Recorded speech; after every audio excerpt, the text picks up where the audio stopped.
আসসালামু আলাইকুম এভরিওয়ান। আশা করি সবাই খুব ভালো আছেন। আমিও ভালো আছি। আজকে আপনাদের মাঝে আলোচনা করব একটি ওয়াইফাই রাউটার কিভাবে বেসিক কনফিগারেশন করা হয়। চলুন শুরু করি। প্রথমে আমাদের জেনে নিতে হবে একটি ওয়াইফাই রাউটারের দুইভাবে কনফিগারেশন করা যায়। প্রথমে ফিজিক্যাল কানেক্টের মাধ্যমে এবং দ্বিতীয় হলো ওয়্যারলেস কানেকশনের মাধ্যমে।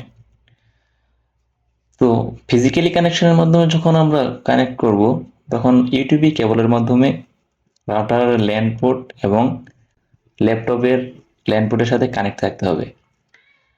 আমরা আজকে দেখব কিভাবে ওয়্যারলেসলি কনফিগারেশন করা হয়।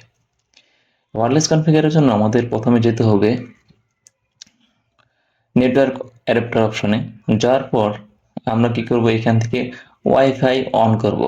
অন করার পর আমাদের যে এসএসআইডিটা দেখা যাবে, যে নাম দেখা যাবে রাউটারে, সেই নামটা কানেক্ট করব। কানেক্ট করার পর পাসওয়ার্ড দেব। পাসওয়ার্ডটা কোথায় পাবো? পাসওয়ার্ডটা পাবো আমাদের রাউটারে, নতুন রাউটারের ব্যাক প্যানেলের মধ্যে দেওয়া থাকবে। এই পাসওয়ার্ডটা দেওয়ার পর কানেক্ট করব।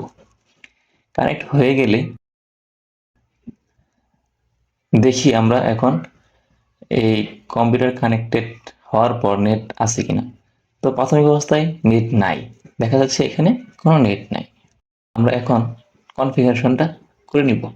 কনফিগার করার আগে আমাদের জানতে হবে যে আমরা কিভাবে কনফিগারেশনটা করব। আমরা প্রথমে চলে যাব নেটওয়ার্ক অ্যাডাপ্টার অপশন, তারপর সেইখান থেকে আমরা ওয়্যারলেসের মধ্যে ডাবল ক্লিক করার পর ডিটেইলে যাব। ডিটেইল থেকে আমরা এখানে দেখতে পাবো গেটওয়ে। এই গেটওয়ে দিয়ে আমরা কি করব? কনফিগারেশন করব। এই গেটওয়ে দিয়ে যে কোনো ব্রাউজারে আমরা যখন সার্চ করব তখন আমরা লগ ইন প্যানেল দেখতে পাবো। তো চলুন শুরু করি।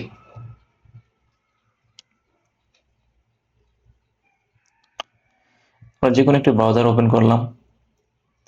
ব্রাউজারে যাওয়ার পর আমরা এখানে টাইপ করব গেটওয়েটা 192.168.0.1। চলে আসছে আমার লগ ইন প্যানেল। এখানে দিব কি অ্যাডমিন, ইউজার নেম অ্যাডমিন এবং পাসওয়ার্ড অ্যাডমিন। এটা ডিফল্টভাবে থাকে। আচ্ছা, আমাদের হোম পেজ চলে আসছে। হোম পেজে যাওয়ার পর আমার কাজ হবে সর্বপ্রথম নেটওয়ার্কে এখানে দেখেন প্রাথমিক অবস্থায় থাকবে ডাইনামিক আইপি। ডাইনামিক আইপি থাকার পর আমাদের এইখান থেকে করতে হবে কি স্ট্যাটিক আইপি। কেন স্ট্যাটিক আইপি? আমাদের আইএসপি থেকে আমাদেরকে অবশ্যই স্ট্যাটিক আইপি দিবে। সেই আইপিটা এখানে আমরা টাইপ করব। গেটওয়ে টাইপ করব এবং সাবনেট মাস্ক টাইপ করব, গেটওয়ে টাইপ করব, ডিএনএস টাইপ করব এবং অল্টারনেটিভ ডিএনএস এখানে টাইপ করে দিব। দেওয়া শেষ হলে আমরা সেভ দিয়ে দিব। এবং যদি আমাদেরকে স্ট্যাটিক আইপি না দিয়ে যদি আমাদেরকে ইউজার নেম পাসওয়ার্ড দেয়, আমরা বাসাবাড়িতে সবসময় ইউজার নেম এবং পাসওয়ার্ড ইউজ করে থাকি। তো বাসাবাড়িতে যদি আমাদের ইউজার নেম পাসওয়ার্ড দেয়, সেক্ষেত্রে আমরা কি করব? সেক্ষেত্রে আমাদের সিলেক্ট করতে হবে পিপিপিওই। সিলেক্ট করার পর এখানে ইউজার নেম দিব, পাসওয়ার্ড দিব এবং কনফার্ম পাসওয়ার্ড দিব। দেওয়ার পর সেভ দিয়ে দিব। আমাদের এই নেটওয়ার্কের কাজ শেষ। তারপর আমরা কোথায় কাজ করব? তারপর আমরা কাজ করব হলো ওয়্যারলেসে। ওয়্যারলেসে যাওয়ার পর আমরা ওয়্যারলেস সেটিংয়ে যাব। কোথায় যাব? Wireless setting.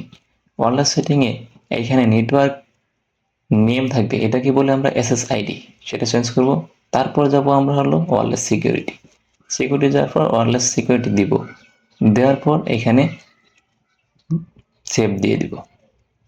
আমাদের কনফিগারেশন শেষ। এখন দেখি আমাদের নেটটা আসছে কিনা। আমাদের নেট চলে আসছে।